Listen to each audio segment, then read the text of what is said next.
We've got Benjamin and Cariann from Spacevid. Thank you guys. Hey, how's it going? How you guys doing? Welcome. Welcome to the couch. The big white couch of awesome. Yes, the big white couch of awesome. Thank you guys for joining us. Spacevid is using a lot of Teradek products, right? Yeah, absolutely. So we use it, so Spacevidcast is a live weekly show all about space. Yeah. We use cubes to encode the show, send that up to Ustream. Well, we do Ustream, YouTube Live. We're doing Ustream here. Yeah, absolutely. And you do YouTube Live too. You're one of the few people who do that, huh? Yeah, we are one of the like four. Yeah, exactly. That's great. Yeah, yep, exactly. So we use all of them, and then we also Ustream is phenomenal. They do a great job. That's what we're using here. We're partnered with them. We're the official NAB 2013 coverage. Ustream and Teradek. Yeah, absolutely, and they tie directly in, right? Yes. So you can just go in, drop down your Ustream information, type it in, and off you go. It's easy. Hit stream. It's got super one button. easy. Yeah. And the other so you're using it to do all this stuff. Yeah, and the other nice thing we can do is we can actually take a cube package, cube at a camera, and send it to someone pre-configured, ready to go. All they have to do is hit it. They put it in their conference room that they're going to be talking about space-related stuff, hit a red button, and it magically streams to my channel. They don't have to teach them anything. And you can also put that into a switcher too and go back and forth with them, do a picture-in-picture and all this other stuff, and they could be anywhere in the world, like we did before with the stuff here at the Black Magic booth, the Red booth, the DJI booth, which is one of my favorite products here, the copter. I mean, clearly you guys are into space and aeronautics. Do you know what NASA stood for? What it stands for? Well, I know what it actually stands for. Is it the what do you know? Most National Aeronautics Space Administration? Exactly, you are correct. Do you know the organization before that? NACA. Yes. Do you know what that stood for? Oh, it was National Administration. I don't remember. It was the National Aeronautic Committee Administration. There you go. And that was before NASA. NASA was started by, do you know what president? That was, oh man, you're quizzing me now. Eisenhower. Right? Yeah, well, yeah, it was. It was Eisenhower in 1958. Yeah. In 1958, and 11 years later, we hit the moon. Yes. You knew so many trivia questions. I'm going to give you a black rapid camera strap. You'll love that. It takes the pressure and stress off your neck, and you sling the camera around. It's great. It's phenomenal. It's the best strap out there, and it's the original camera sling, blackrapid.com. All right, so you guys are broadcasting live. You're doing all these space videos. Did you want to be an astronaut when you were a kid? Yeah, I still do. Yeah. Well, how's that going? Well, we're getting closer, right? Yeah. There's Virgin Galactic, who's going to be flying soon with passengers. We've got X-Core, and then we've got that kind of dough. Well, not Virgin Galactic's 200,000. Yeah. X-Core is 100,000. Yeah. But look forward a few years, it'll be cut in half. 50,000. It'll be cut in half again. 25,000. So when it gets down to what, 10, you're in? Probably 25. Yeah. I might stretch for 25 is a lot for me, but I might be able to stretch to make that happen as long as she doesn't have to go with me. Was that a crushing blow on the air? On live. No. Yeah. No, it wasn't, because I won't let him go without me, so it's fine. Oh, there you go. Yeah, and have you always wanted to be an astronaut? No, actually, when we started the vidcast, I told him that space was a dumb idea. I said everything that possibly could be ever said about space has already been said. Did you say, hey, the best thing that came out of NASA and the space program was Velcro? Oh, No. don't say that. No. No, she said that she was a hater. So I'm asking if that's what she said. Yes, but Velcro didn't come out of NASA. I know that, but that's what people think. This is I know. the big thing that people say. They think Velcro, Tang is another one. The Space Pen is another phallic. And they think that the Bell and Ross watches, and the other one is the astronaut ice cream. Astronaut ice cream. Yeah. Yep. Yeah. And so you're into it now. You're totally geeking out on it. I am, absolutely. Wow. Absolutely. How did you get into it though? You just it just became a passion. Yeah, well, I got really tired of him telling me how wrong I was about everything that I was saying. SSME, coffee tables, that sort of thing.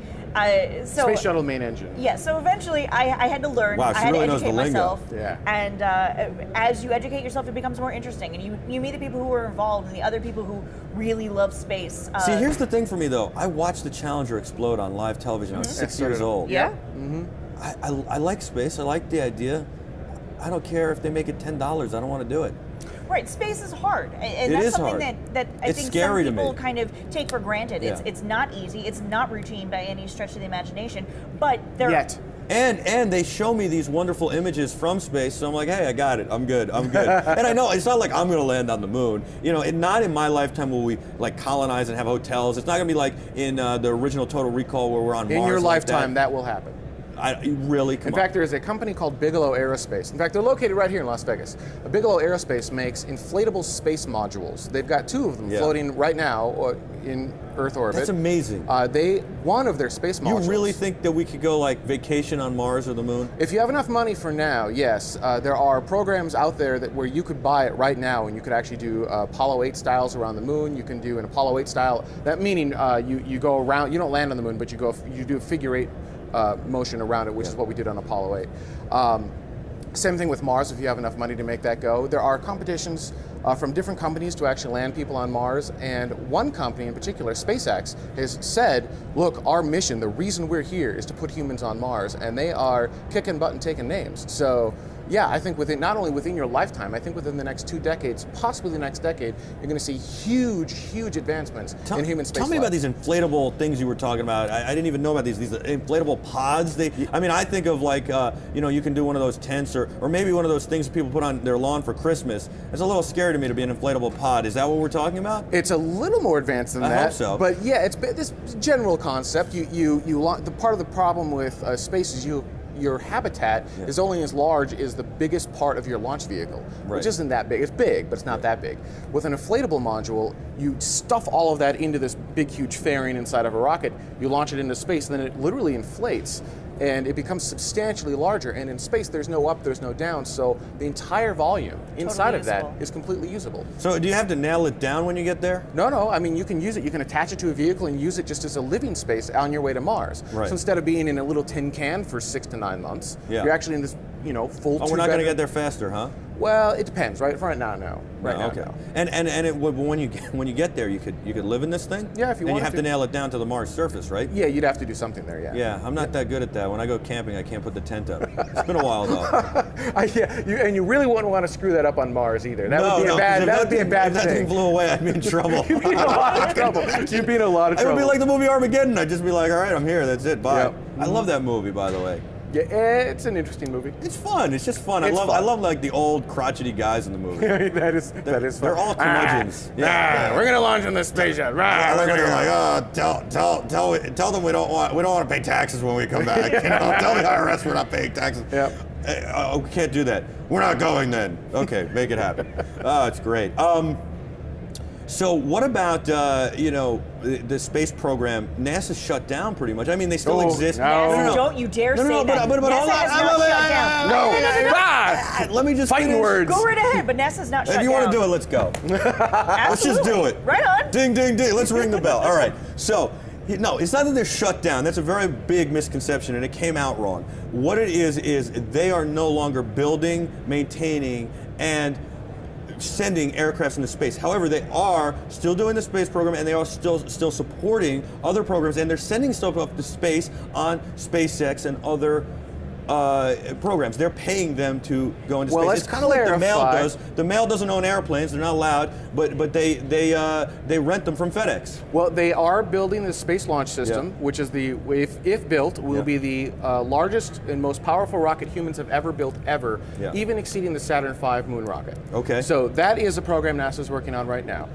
You're correct. They're also currently relying on companies like SpaceX. Orbital actually is another company they're using, and they're going to launch very soon, and they're going to be launching a demonstration mission next week from Wallops to the demonstration mission. I don't believe we'll send anything up to the space station, but missions after that will send cargo to the space station. So now we've got 2 private companies in the U.S. capable of sending cargo. Let's send some Teradeks to space, to the moon, to Mars. Let's send footage back from there live. I happen to know that a couple of different space companies are actually looking to put Teradeks either on vehicle or up in HAB areas, and I know that companies like NASA do use the decoder version of that to decode live feeds from space. And what they, it'd be amazing to see how it does, especially in that's like a crazy extreme environment. Where are they going to get the cellular or internet connectivity? I guess satellites, right? Well, yeah, they have their own. They have a communications network figured out. Well, I mean, clearly they had that figured out in '69, right? Yep. I mean, we were watching video of people landing on the moon in '69 and audio, full audio and video. How was that possible back then? I cannot figure that out to this day. I mean, radio. There's actually books that are written on that exact topic of all the controversy around even bringing cameras at all, how that all worked. All right. So you guys know the conspiracy theories that we never landed on the moon. That's what Area 51 was. I just want you to. Actually, it was shot right here in Right, this in the set, Teradek booth. in the Yes. Teradek Yes. booth, in the glass You and I booth. did it, Yep, right? We Yes. did. Yes. Yep. No, so, but just because I know there are a lot of conspiracy theorists out there, and I've got a friend of mine who's actually at NAB who would be here and he'd be jumping up and down and saying we never landed on the moon, it was a sham, blah, blah. So just for them out there, explain, please just explain quickly, briefly, because I don't want to take up too much time Sure. with this, why the reasons we actually did or why they're wrong with their conspiracy. A couple things. We do Yeah. have proof that they were on the moon in Yeah. that they left some reflectors up there. Okay. And you can actually take a laser and shoot the laser from Earth onto the moon and have the photons return back to you. And that's all part of how we tell how far away our moon is moving away from us based on the experiments that we did in fact leave up on the moon. Okay, so that's one. That's one. Number two, it's actually easier for us to land on the moon Yeah. than it was to fake it in video. Using the technology of the day. Right, okay. There's actually a great video on I don't Vimeo know. or YouTube. I don't that know if just- I buy that one because it's really hard to land on the moon, I think. It's really hard to land on the moon, but at the time, we're so used to CGI graphics and all of that we Yeah. have today. They did not have that in 1969. No, that's true, but- they didn't have any of that Okay, in 1969. okay. So being able to simulate that is extremely difficult. And there's, like I said, there's a fantastic video on Vimeo from what am I trying? Not a DP, an effects artist who actually breaks down everything that they did on the moon All and right. how they wouldn't have been able to do it in 1969. What about the flag, the reflection, all that stuff? Flag blowing in the wind. but Flag's there's not no blowing in the atmosphere? wind. You can actually watch him twist it with his Okay. hand, right? So you All can right. see him moving. I mean, you can see Okay, the. but my favorite part is I don't understand how so many people could have kept such a stupid It never secret. would have happened Yeah. because that's actually the one I've been waiting for you to say because even those people would still be alive today, and in this day and age, somebody would have broken their silence. Yep, exactly. Absolutely. There's overwhelming evidence Yeah. that we went to the moon. The reason there are these conspiracy What about- theorists is yeah. our fault because we haven't gone back. Right. So if we start going back and make it a routine thing, it's really hard to make. What a do you think of conspiracy. like leaving stuff on the moon, especially back then, like these reflectors? I mean, it's kind of like to me, it's a little weird. We're almost like littering on the moon. We're not, I know, and we're doing it for scientific research, but it's almost like it's just a little weird to just be like, this is ours now. We're just going to leave this reflector here. Well, But that was in the name of humanity. That Okay. wasn't in the name of the U.S. That wasn't in the name of Buzz Aldrin. She's That was in passionate. the name of humanity for all of us together, regardless of race, Right. religion, all of that fun What's your stuff. favorite space moment or your favorite thing or what like I used to love the rings of Saturn. When I was a kid I could just stare at the pictures of the rings of Saturn forever. no one's ever asked me that question. My favorite space moment. There is some evidence that the rings of Saturn are raining. Really? Yep, that it's not just asteroids and what have you. That there's actually some. What rain happened to coming Pluto? from them. What happened to Pluto? Pluto's still there. Yeah, he's hanging such a out, nice dog and a good cool times. planet, but not a planet. He's Not not, a a planet. planet. Pluto. How did we mess that one up? But if you think We about it like didn't this, know. Pluto got his own category, right? So he's a Plutoid, A Pluto. Plutoid. right? Yep. And no one else is. All right, how about your favorite space moment thing? I would have to say Curiosity landing. Yeah. The That was sky crane system insane. was absolutely amazing, and I love that people in the middle of the night, in the middle of New York City, they were in Times Square, sitting down on the ground, watching this landing. I thought that was really incredible. And I don't know. Have you guys been to the Air and Space Museum at Dulles Airport? It's truly amazing. And you know now the Intrepid has one of the spaceships, but it was a test spaceship. The Intrepid in New York, it's an aircraft carrier. But this museum has one of the ships, one of the shuttles that actually went into space. It's unbelievable, and especially like. First of all, it's like all brick on the outside. These are these ceramic bricks that help re-entry. The heat And this thing is unbelievable. It's so tiny. It's huge, but it's tiny what they fly in. Like It is, the little part yeah, that it's they're amazing. in. It Yeah. always looks smaller in person than Yeah. you think it's going to be. Actually, we're broadcasting Yuri's Night LA. That's going to be at the California Science Center on Friday. Wow. That also has one of the Space Shuttle Endeavour. Wow. Have you been out to Dulles? You should go. You would love it. Yeah. But before this, Before the shuttle. I'm discovering gonna go Major check it Little out. Park. Yeah, it's great. And then you guys are broadcasting. So how can people find the broadcast? Spacevid.com, is that it? Spacevidcast.com. Spacevidcast.com. You got it, yep. And we do a bunch of live broadcasting there. You can find us on Ustream as well. Spacevidcast.com. Yep. Okay, so That's pretty cool, and the space shuttle. The cool thing about the space shuttle to me is they fly it on a 747, like on the back of one. That's so cool. It's a specially designed 747. Yeah, it's called the Shuttle Carrier Aircraft, or SCA. Exactly, right? I mean, you don't just take a 747 and drop a space shuttle on top of it. Yeah, exactly. That would be awesome. There were 2 of those awesome. aircraft, and both of those are retired now as well. Yeah, and so do we have a favorite moment? Come on. Oh, favorite moment. I think the space shuttle as a general, like when I first saw my first space shuttle launch on TV, because it was many years later. Have you seen one in person? Oh, many times. We actually went down to the Kennedy Space Center to cover them live. Wow. Awesome. And with the Teradek gear? Yes, at the end of that, because it wasn't, we've been doing this for a while, but at the end of that, yes, absolutely, with Teradek gear. That's amazing. Actually, we were the first entity to broadcast, with Teradek gear, in fact, first entity to broadcast space shuttle launches in high definition online, well before NASA ever did. It's amazing. That's amazing. And so, what about, have you ever gone to space camp? No, I haven't done space camp. Have you ever had space ice cream? A lot, well, yeah, but no, you don't it's like not, it. It's not real. Have you ever used the space pen? I own one, a Fisher Space Pen. Yeah, those are great, actually. I love. They are. Yeah. And so, no, you never wanted to go to space camp? It's like fantasy. I'd love to go to like a hockey fantasy camp. You never wanted to go to? You still can as an adult, by the way. You still can. I want to go to real space. Yeah. So I want to actually go to space. But I want to put on. I do want to put on the astronaut suit. I want to walk around in that thing. It looks so cool. I've always wanted an astronaut suit. Those are unwieldy. What do you think if I could combine the astronaut suit with the Ghostbuster thing? Because they got the backpack on the back. Oh, you totally should. Yeah, absolutely. Oh, yeah, that would be so awesome. That'd be a little bit awesome. That would be awesome. Yep. Oh, there's your next Halloween costume right there. That could be I could be a space Ghostbuster. Space Ghostbuster. Oh, I shouldn't have said it on air because I could have kept it a secret. All right, guys. What about SpaceX? Do you guys work closely with them? Have you worked with them? Are you working with them? Are you going to work with them? Have you interviewed them? What's the deal? Because I like those guys. Yeah. So I do have a relationship with SpaceX that's pretty tight, and so we actually don't talk a lot about SpaceX because of that relationship. Okay. So one question though: have you been on the thing? Like not which in one? the air, but any of them. Have you been on any of their rockets? Have you like touched it up close personally? A SpaceX rocket? Yeah. Oh, heck yeah. And have you been in it? Like the inside, you seen it? Yeah. I mean, you can't go inside the rocket part, but yes, I've been inside. You don't really want to be there, but yes. I would hope not. Yes, I've been inside the capsule. module that they bring out to different conferences and what have you. You can go up and look in, and that really great picture of all the 7 astronauts sitting inside of the Dragon Rider module. You can look at that. I really like the cool stuff. SpaceX people. I like them a lot. You know, I just like it's innovative and they're entrepreneurial and they're like, you know what? The heck with it, we're going to do it ourselves. Exactly. Yeah, absolutely. And they do it, efficiently. That's what I like. I love efficient. Yeah. And they're adding new competition to new industry that didn't have competition before. Yeah. Have you ever been surprised by how many innovations NASA made, how quickly, and even these guys, how many innovations SpaceX is doing, and how quickly, and even Virgin Galactic, how many innovations people do? It's amazing to me when I look at I go back to the 60s and 69, I look at like the boots or that little thing that they rode on the moon.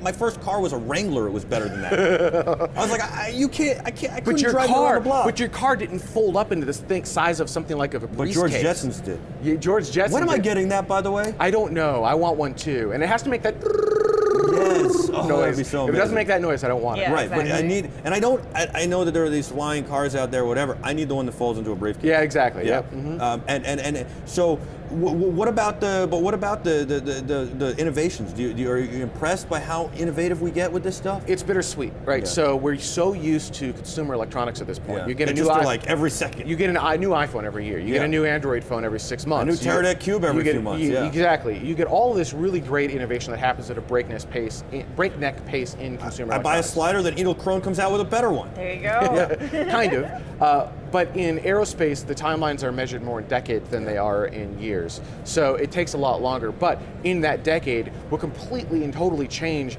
a good swath of how humanity views things. And so it's instead of these little incremental upgrades, they're massively huge upgrades. Yeah. So that's the exciting part. I just wish they didn't take as long. But they have to, because it is actually for realsies rocket science. Do you like planes too? Not as much as rockets. I really like rockets. You know what was cool for me? I was in Seattle and I went past Boeing's airstrip. Yeah. I like planes a lot. Mm-hmm. And I went past Boeing's airstrip and they've got the public section, so they've got the 787 sitting out there and they've got all these other planes. Sitting there. It's just sitting there. And they've got like all the military and there was all sorts of stuff sitting out there. All these spy planes are so cool and you're driving by and you're like, whoa. oh wait, I should be looking this way. It's Yep. so cool to see that, and they just have them hanging out. Yeah, my moment for that's like the Rocket Garden at Yeah. Kennedy Space Center. Just the sheer power of an F1 engine on a Saturn V is boggles my mind. Have you ever had the spacesuit on? The spacesuit? No. Do we have? See, I want a next. So there's these next gen You wanna wait spacesuits. till you go into space. Well, kind of. There are these next gen spacesuits Yeah. that are coming out that are more pressure wrapped around you, so Yeah. you're much more fluid, and they're not the big, huge. Because right now, a spacesuit is essentially a private spacecraft. Yes. It's not. It's exactly Yeah. what it is, You can right? pee in it. You have to Yeah. actually. You can't get. That's exact. little. Tube in, tube out. Yeah, That's great. I love it. Little. If I could get that for the set, it'd be great. Can you give me a spacesuit? Maybe you have that, and you're just not letting people Maybe know. I've been drinking a lot of water. Get me a spacesuit. Can we do that? And what about the SpaceX stuff or these other programs? Do you have to wear those spacesuits? It depends. So if you're on a vehicle that has humans on it during ascent, you will most likely want to be wearing Yeah. a pressure suit of sorts. Right. But not like a full. And like the fighter pilots even wear those because of the G's. You Yeah. got to keep the blood rushing up to the vein. They pull it up. You know, we could talk forever. Spacevidcast.com. Spacevidcast.com. Check it out. These are great people. Thank you guys so much for coming by.